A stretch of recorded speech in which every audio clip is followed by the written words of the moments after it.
네, 감사합니다. 우리 선생님들 저녁 식사 하셨어요? 네. 네. 네, 하여튼 아이고 태광 선생님 반갑습니다. 네, 목사님, 저녁 먹었습니다. 아, 선생님 지금 밖이에요?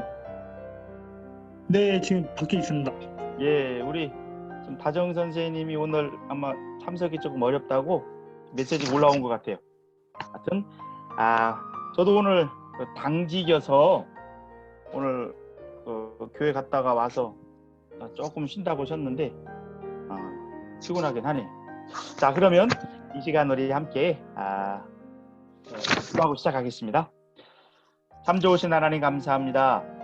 우리 귀한 선생님들과 함께 오늘 월요일 저녁 교사 성경 공부로 모였습니다. 오늘 로마서 말씀입니다.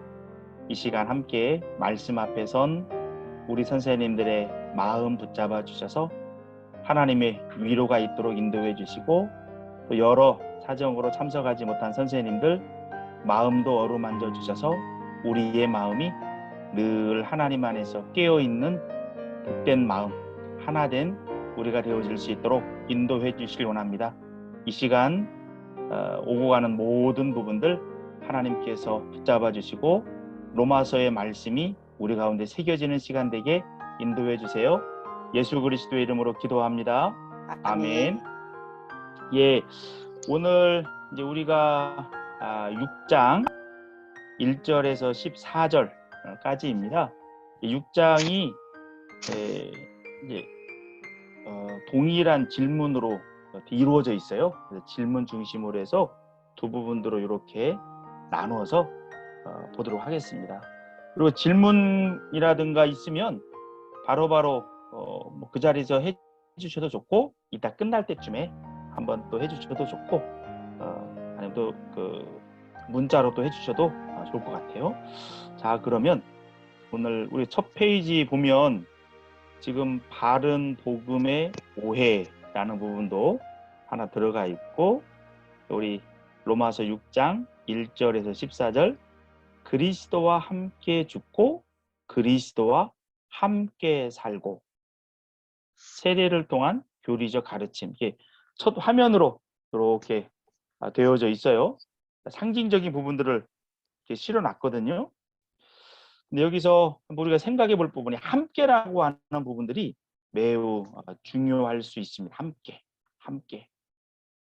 이제 그리스도와 함께라는 거죠. 이제 헬라어로는 엔 크리스토스. 크리스토스가 영어로는 이제 크라이스트를 말하는 거죠. 그리스도 안에서.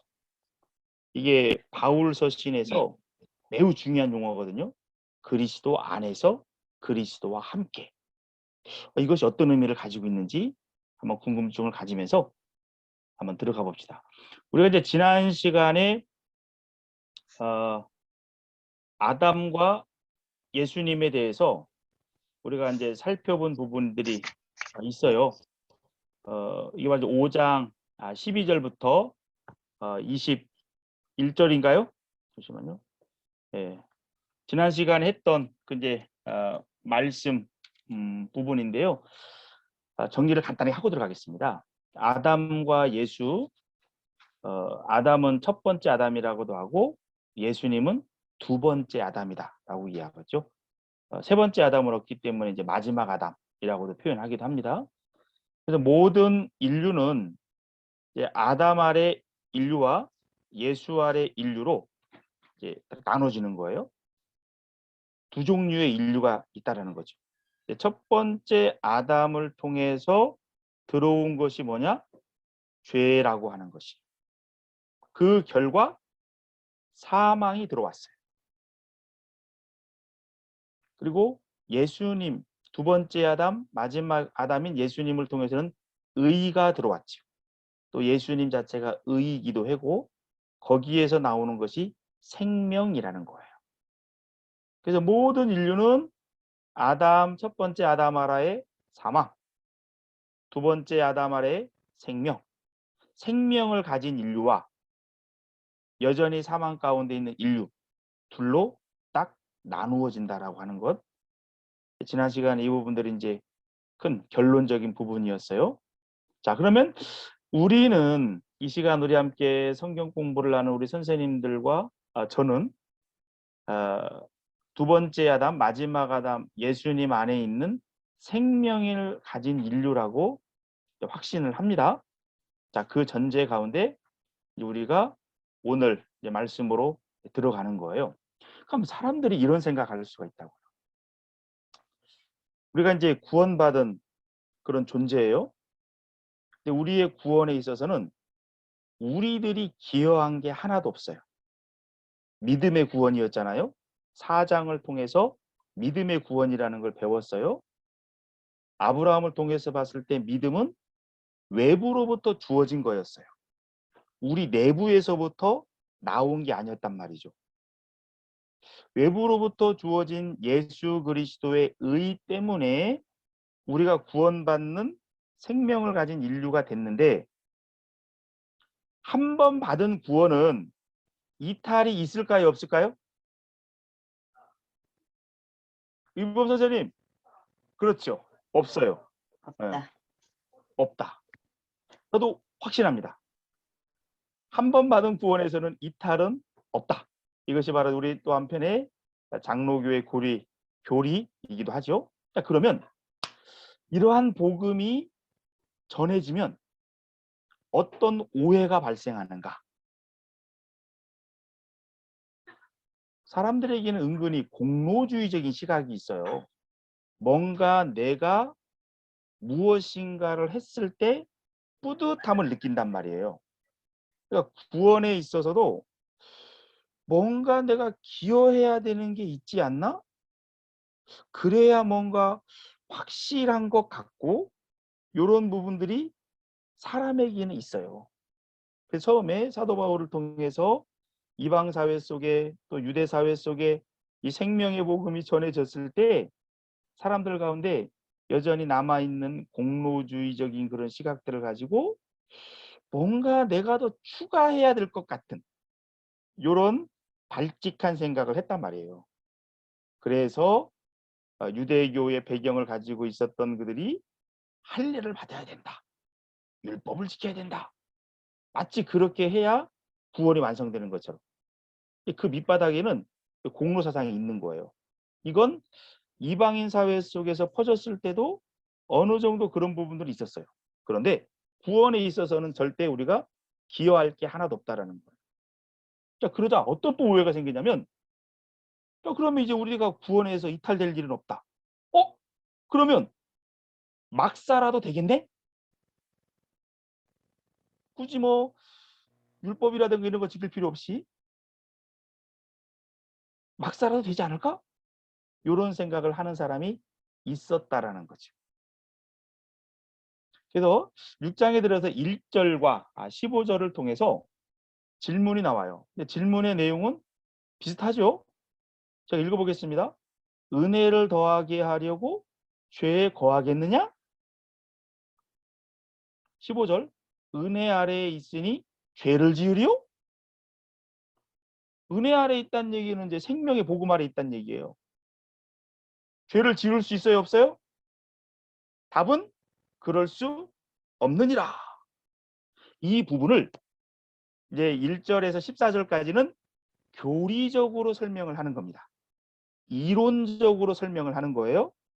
그리고 15절 이하를 통해서는 이제 경험적으로, 체험적으로 몸의 열매라고 하는 부분을 통해서 죄를 지을 수 없다. 이렇게 얘기를 하는데, 오늘은 전반부. 은혜를 더하게 하려고 죄에 거하겠느냐? 그럴 수 없다. 라는 부분을 세례라고 하는 부분을 통해서 이론적으로 설명을 해 들어가는 겁니다. 자, 우리 선생님들 혹시 여기 나와 있는 글자가 있죠?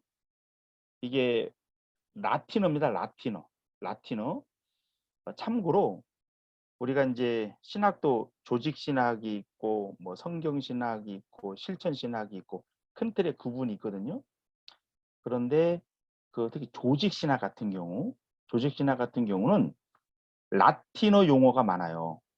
왜냐하면 그쪽에서 많이 정립된 부분이 있기 때문에. 라틴어에서 또 나중에 영어도 나오잖아요.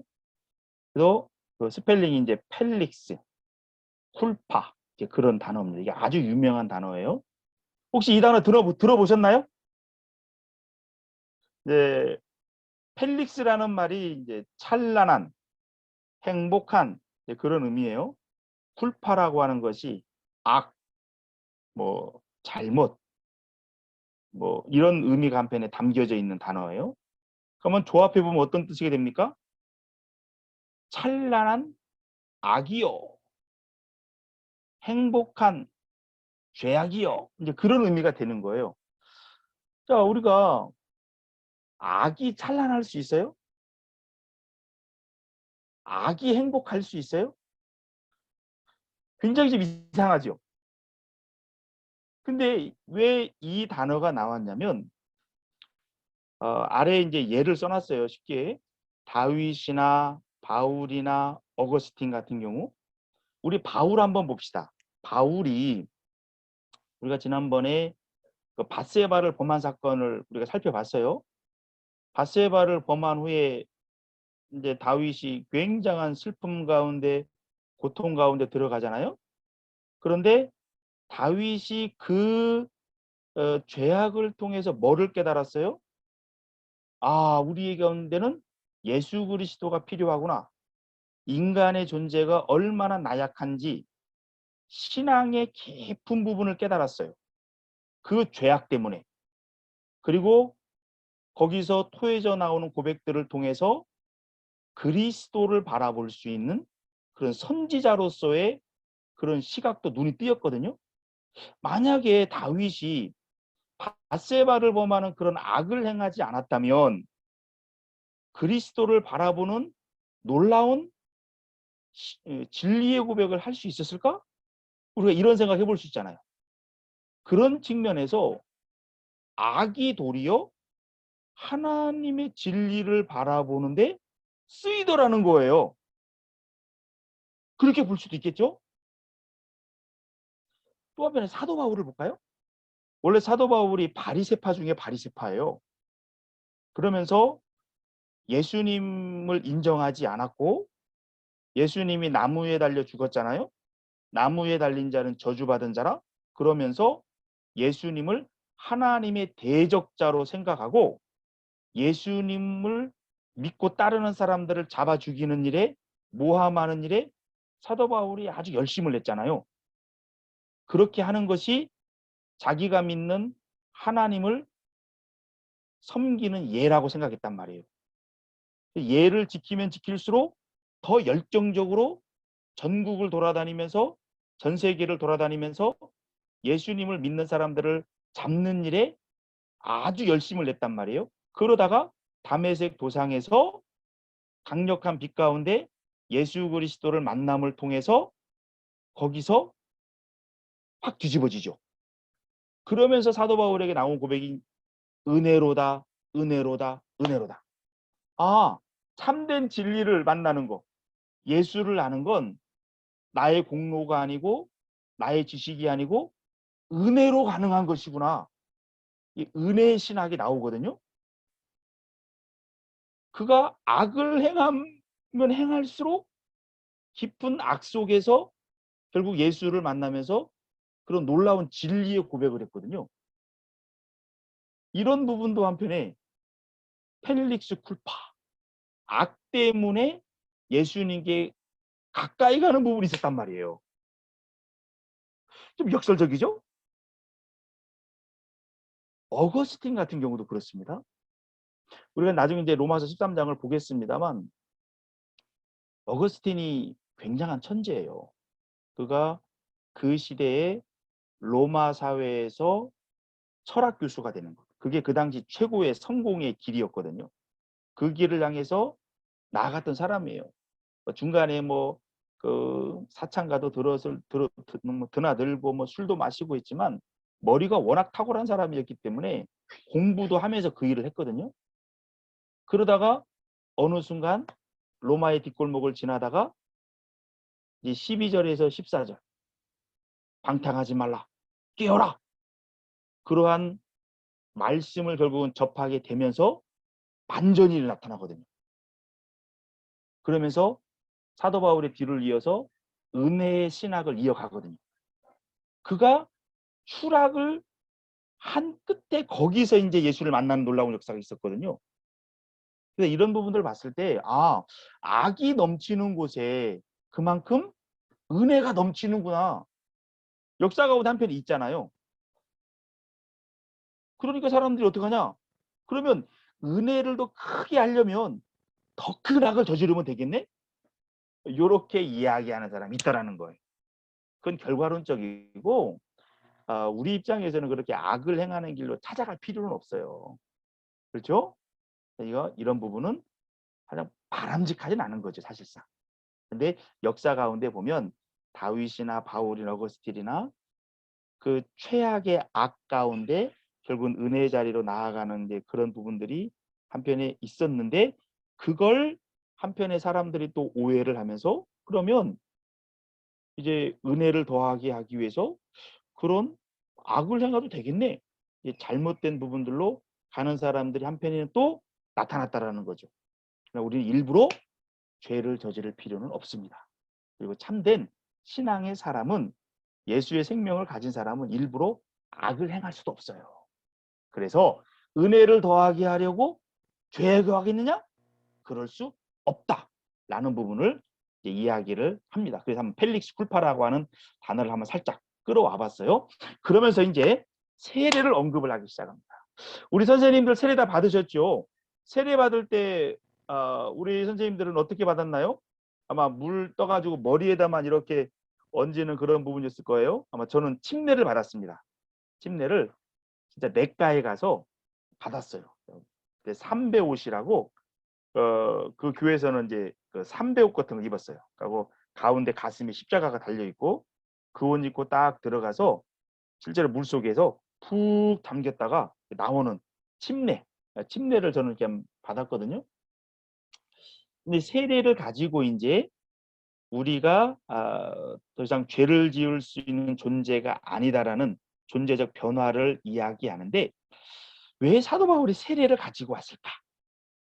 그 당시에 세례가 어떤 의미가 있는지 한번 살짝 정리하는 것도 의미가 있겠다 싶어요. 자, 선생님들, 사도 바울이 지금 이 로마서를 쓸 때 세례는 유대인들이 받는 것이었습니까?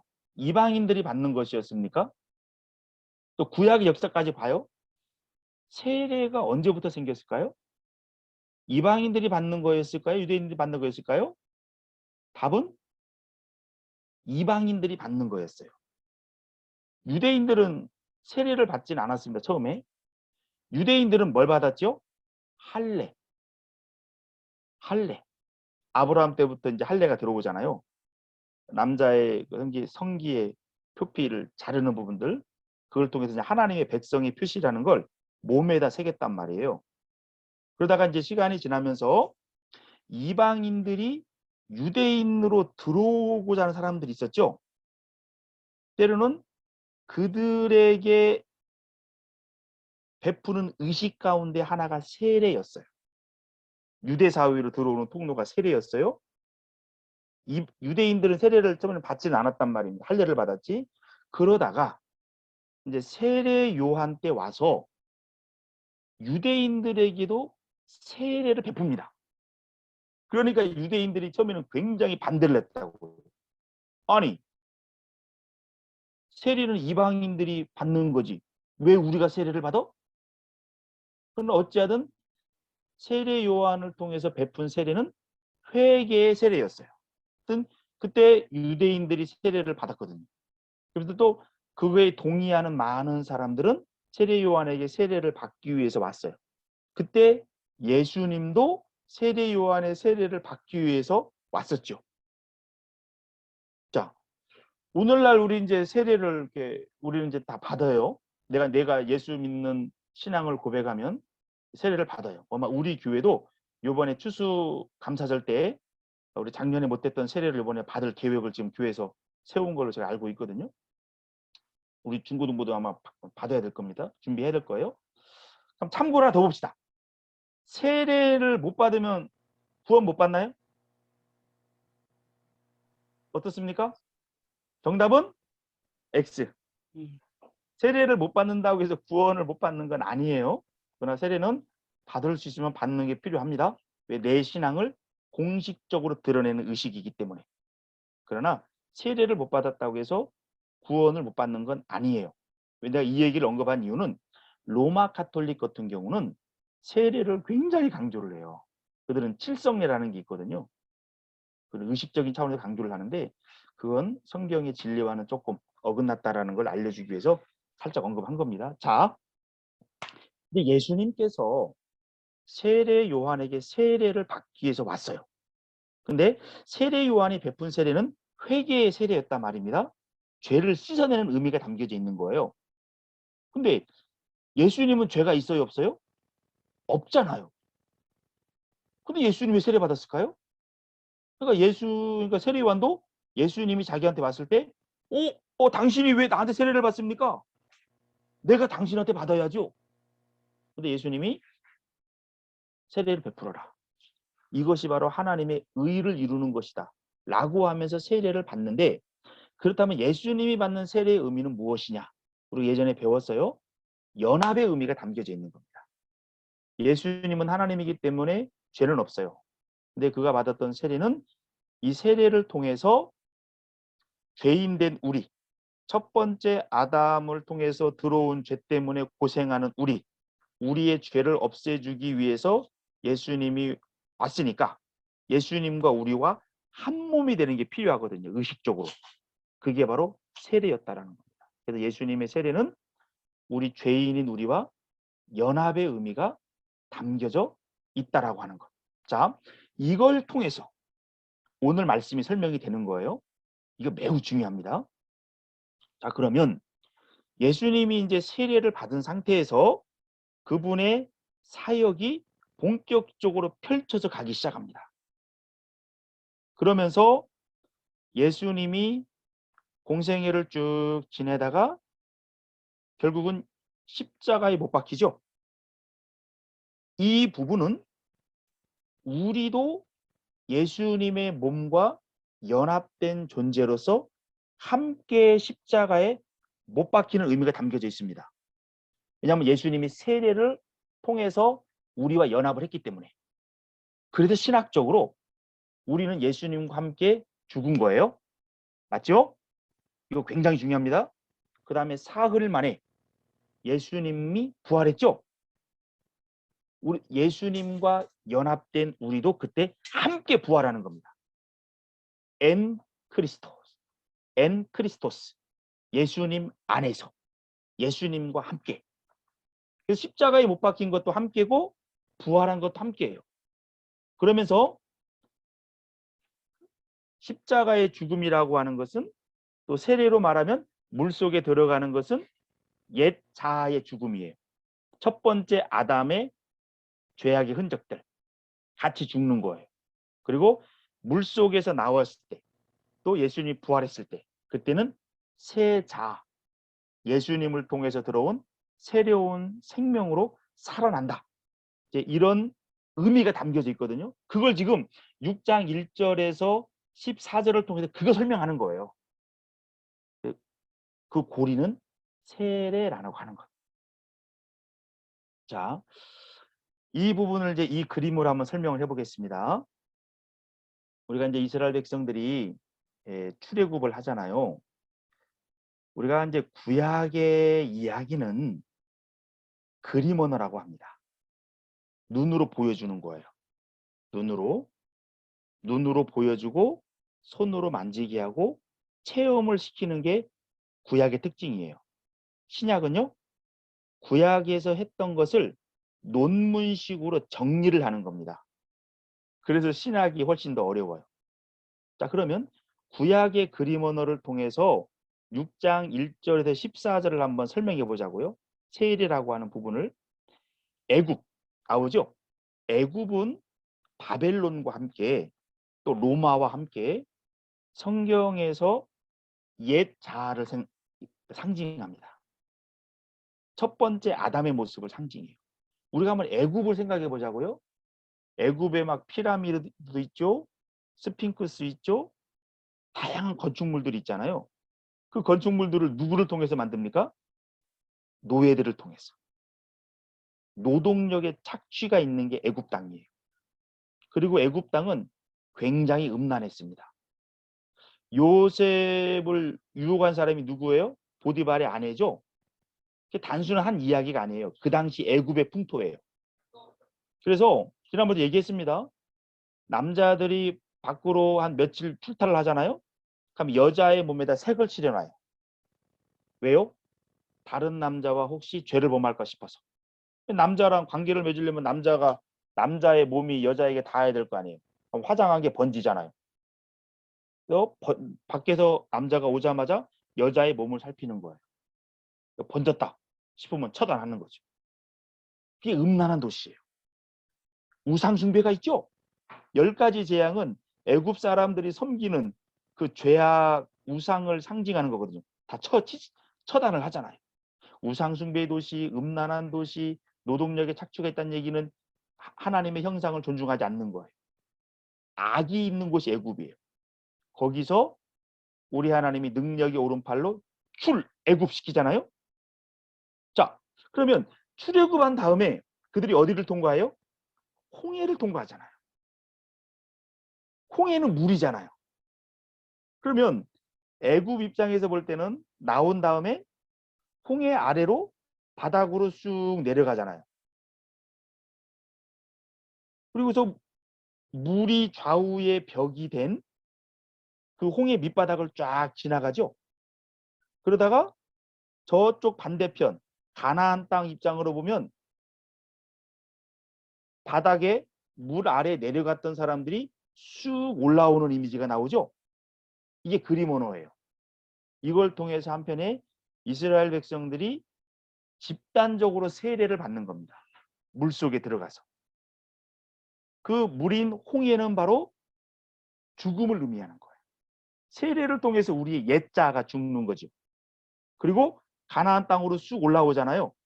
이건 바로 새 자아를 의미하는 거예요. 집단적으로 이스라엘 백성들이 세례를 받고 옛자에서 새자로 나온다라고 하는 부분을 출애굽의 그 그림을 통해서 쭉 설명을 이렇게 하는 부분이 한편 있거든요. 그러니까 더 이상 이제 새 자아를 가진 사람은 옛자로 살아갈 수가 없죠. 다시 애굽으로 돌아갈 필요가 없잖아요. 그래서 이런 부분들이 세대와 함께 연결이 되어져 있다라고 하는 겁니다. 그래서 말씀을 한번 제가 읽어 볼게요. 이제 기록된 말씀 6절, 7절, 12절, 13절인데 한번 읽어보겠습니다. 우리가 알거니와 우리의 옛 사람이 예수와 함께 십자가에 못 박힌 것은 죄의 몸이 죽어 다시는 우리가 죄에게 종로로 다지 아니하려 함이니 이는 죽은 자가 죄에서 벗어나 의롭다 하심을 얻었음이라. 그러므로 너희는 죄가 너희 죽을 몸을 지배하지 못하게 하여 몸의 사욕에 순종하지 말고 의의 무기로 하나님께 드리라. 아멘. 이 이제 말씀을 통해서 오늘 우리가 설명했던 부분들을 이제 마무리를 짓는 겁니다. 우리의 옛 자는 십자가와 함께 다 죽었다라고 하는 것. 그리고 부활과 함께 우리는 의로움을 얻은 존재로서 살아난 존재라고 하는 것. 그렇다면 우리는 죄의 몸이 우리를 지배하지 못하게 하고 몸의 사욕에 순종하지 말고 의롭게 된 존재로서 하나님 앞에 드리는 부분들로 나타나야 되지 않겠느냐. 또 그렇게 나아가게 우리 하나님이 이끈다. 그러니 우리가 죄에 거할 수 있느냐? 그럴 수 없느니라 라고 이야기를 하는 겁니다.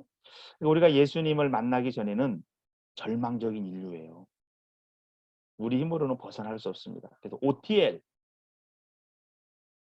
오른쪽 상단에 보면 그림 하나 있고 있죠.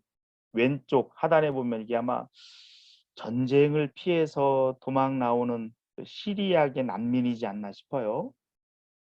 인간은 끝없이 뺏고 빼앗기고 죽이고 속이고 어쩔 수 없어요.